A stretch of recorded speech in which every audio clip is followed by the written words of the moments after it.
can't tell you all what a special day today is. There is a phenomenon taking place in Madison County, Alabama, which is the Huntsville, Alabama area.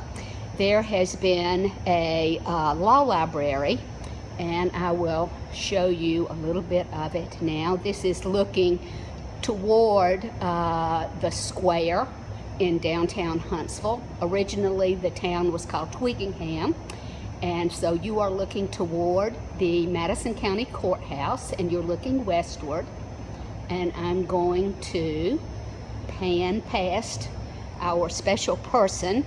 This is Derek Simpson, and his father was an attorney here, a district attorney, correct? And I'm going to show you a little bit of the balcony so you'll know a little bit about this building. It was at one time a dry goods store and a JCPenney and a movie theater, and has quite a history. And so Derek Simpson has been kind enough to meet me today. This facility is going to close, and the books and the library aspect are going to go to the main library in on St. Clair in the downtown area. So Derek, I'd love to talk to you about your dad. If ever there was a Renaissance man, we know it was Fred Simpson. And I had picked up some of the books of your father's that I have. If you could show those just a minute. Sure. He did this one. Can you tell the folks about Murder in the Heart of Dixie? Sure. In Alabama, if you were charged with capital murder, you first are determined if the person is guilty of capital murder, and then they go to the sentencing phase. In the sentencing phase, the jury makes a recommendation to the judge, and the vote, it doesn't have to be unanimous. It could be 8-4, it could be 9-3, but the jury makes a determination if the person should get the death penalty or they should spend life in prison without parole. This book is the story of the 13 cases in Madison County where the jury unanimously, 12-0, recommended that the person should die in the electric chair. And it's called Murder in the Heart of Dixie. And it's a summary of those 13 cases. That is so interesting. And when your father had it coming out, he was very happy to have painted the illustration on the book. And it's appropriate right now to tell people the name of this library is the Elbert H. Parsons Madison County Law Library. And Judge Parsons is the grandfather of my children. And there is a portrait, which I will let you see another time, that is in the front of the building that I was commissioned to paint, one of the first major portraits in my career.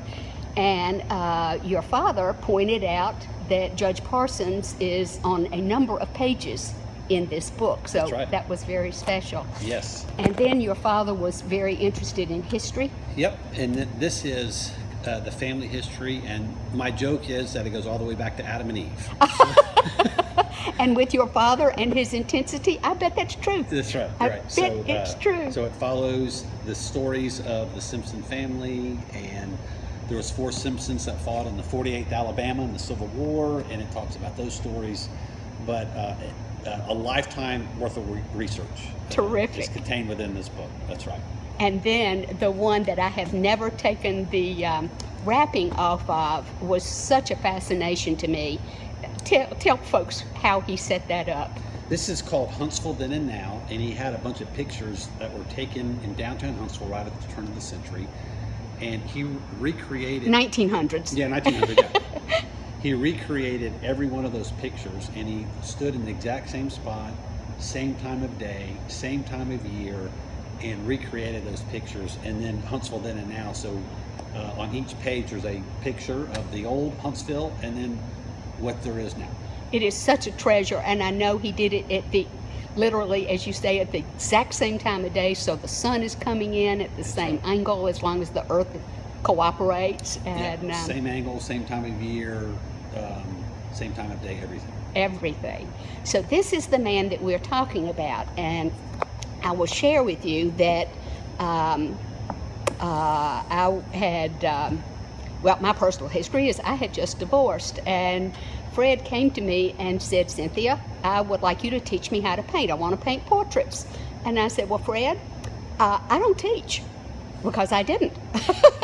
And being a confirmed attorney, I can only tell you that it was 4 days later that he was in my house on a Sunday morning, and he would have coffee with his lovely wife, and she would go to church, and he would come, and I would teach him how to paint. And that went on For years. from 94 on. Yep.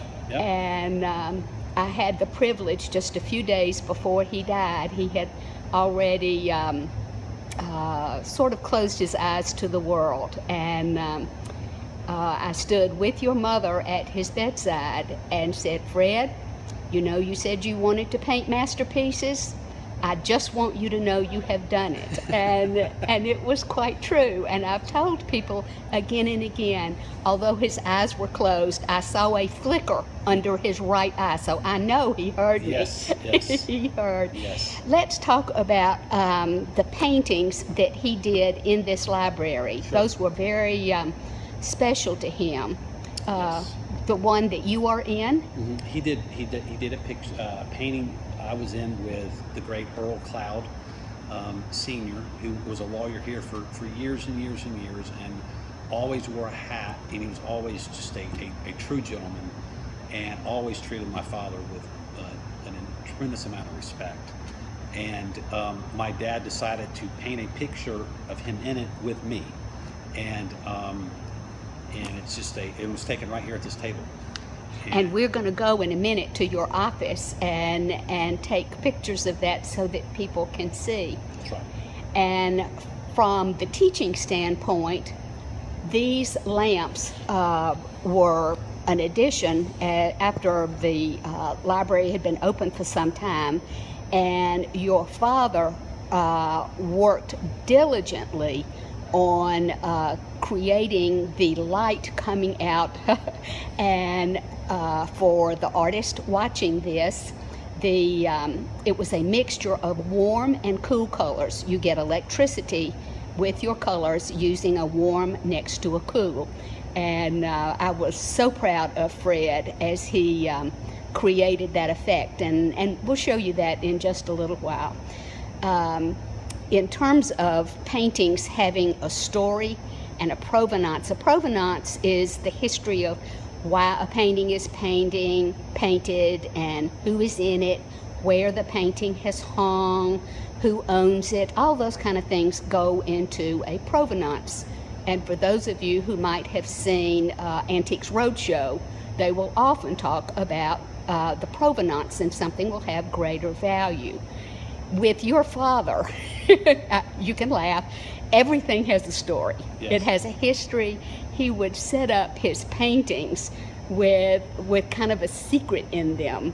Tell him about his the painting with the Grim Reaper behind. Yes. He had a picture, almost a self-portrait of himself, holding a notebook, laughing. Yellow pad.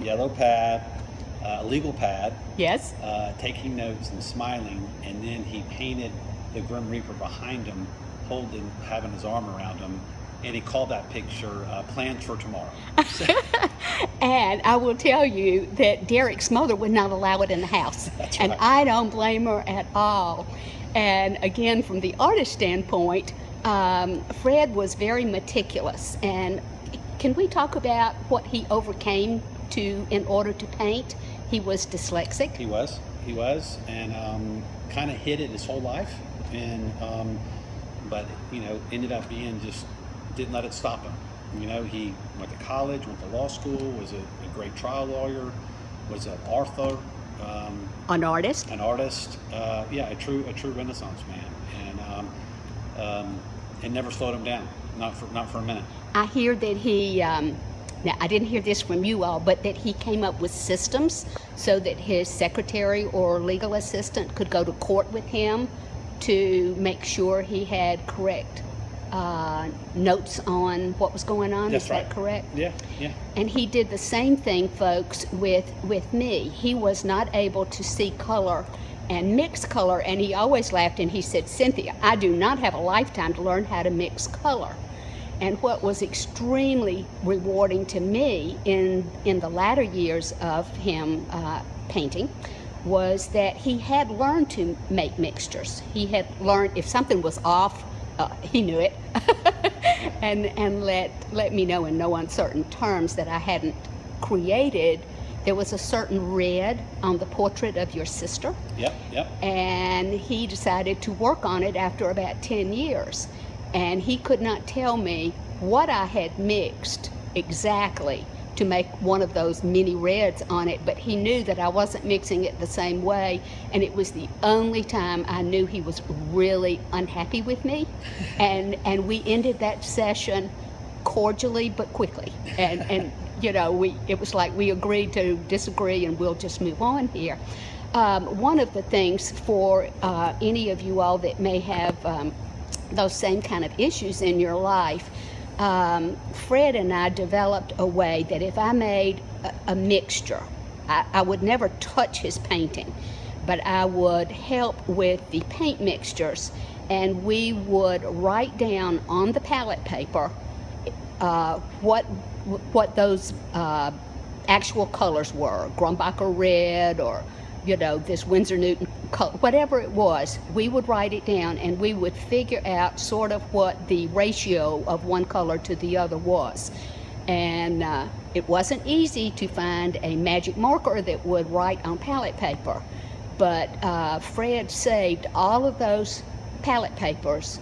They're probably still in your mother's closet somewhere. Yeah, But again, he was a history person, so he wanted documentation.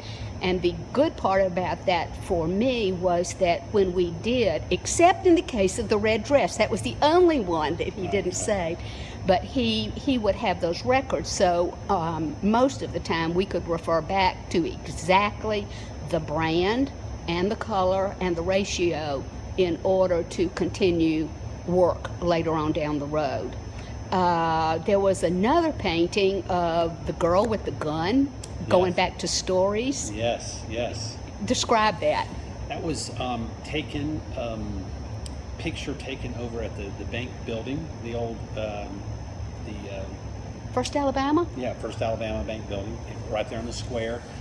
And it's a picture of a woman holding a gun and knocking on the door and of the bank.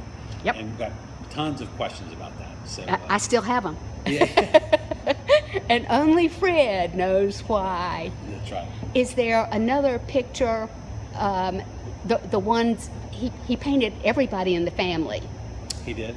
Yeah, yeah. except maybe one or two that were born That's right. That's right. a little too late. Every Sunday we would eat after church at their house, and he painted a picture that was the size of a wall, and it was called Sunday Lunch, and it was everybody at the table sitting, which is a fabulous picture. It's hanging in my mother's home.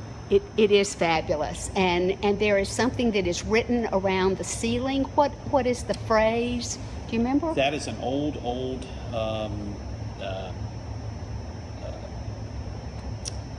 prayer that has been in our family for years, and it's